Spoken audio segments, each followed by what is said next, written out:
The best way to learn is by doing so. Welcome to the video service that unlocks and reveals the hidden value in your system. Martin here.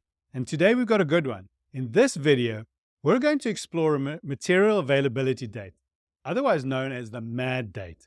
SAP has such a wide variety of dates which all have specific purposes and lead to a flow of information that drives our supply chain.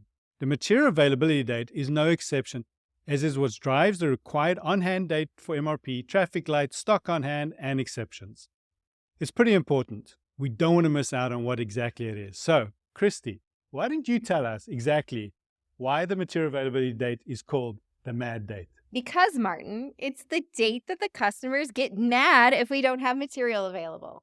And that might be our external customers or our sister facilities or even the manufacturing floor. Okay, before I jump into SAP for this demo, did you at least chuckle?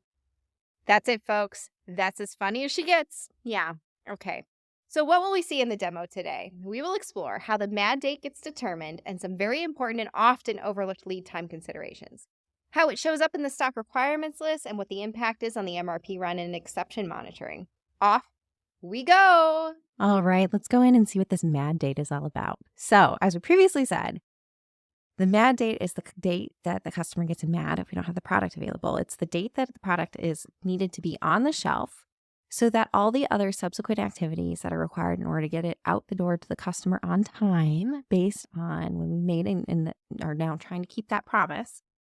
So, if we go into a sales order, and I'm going to show you an example of what I would call a flat schedule. I'll explain how this is actually working.